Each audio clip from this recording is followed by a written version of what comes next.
Alden Richard confirmed na binigyan ng singsing si Catherine Bernardo. Nag-extra effort lang. Kung bago ka lang sa channel na ito, huwag kalimutang mag-like, share, comment, and subscribe. Totoo palang nagbigay ng singsing ang aktor na si Alden Richards para sa kanyang on-screen partner na si Catherine Bernardo.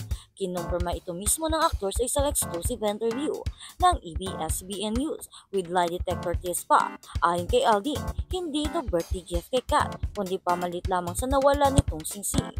We came from a party of a friend, tapos the next day, nag-message lang sa akin si Kat na she lost her ring.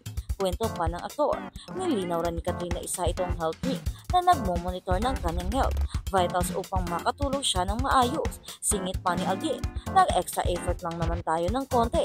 Pero kalaunay nakita rin daw ni Kat ang nawawala niyang singsing, kaya dalawa na raw ito. So naging dalawa na. Ewan ko na lang pag hindi pa ma-monitor ang health ko nito. Pabirong sabi pa ng aktres, grabe ang sweet naman talaga ni Alden kay Kat. Biruin niyo, gumawa agad ng paraan ang aktor para lang hindi mag-alala ang aktres dahil sa nawala ang precious nitong singsing. Anyway, until now ay hindi pa malinaw kung naniligaw na nga ba si Alden sa kanyang on-screen partner.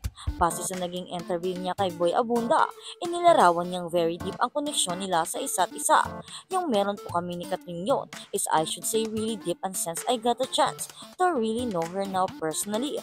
Ang dami ko pong na-discover sa kanya or similarities and differences on how we view life. Paliwanag pa ng aktor, wika pa niya, ang sobrang na-appreciate ko po yung mga bagay na ino-open up niya sa akin. Welcoming me to her life and of course, na-meet ko rin yung family niya, Anya. Samantala, ang Hello Love Again ay mapapanood na sa mga sinihan sa November 13. Muling gagampanan dyan ni Catherine ang karakter ni Joy habang si Alden ay bilang Ethan na nag-uumpisa sa 2019 blockbuster movie na Hello Love Goodbye. Sa kabilang banda, hamon ni Ogie Diaz, pakinabangan na ang pagiging chismosa natin. Aminado ang talent manager at content creator na si Ogie Diaz na napakatinding challenge para sa kanya ang magkaroon ng bagong show sa telebisyon.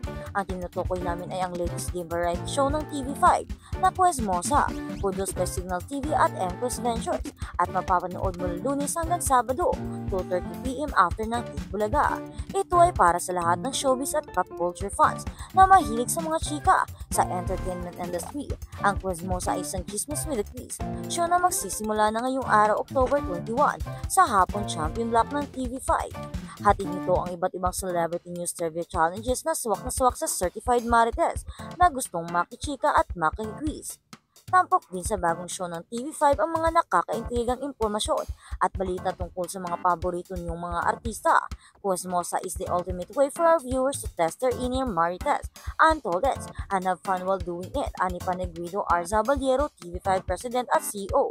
Through this innovative format, Ogie an exciting addition to the Kapatid family will undoubtedly elevate and awaken our kapatid's afternoon viewing experiences, anya pa.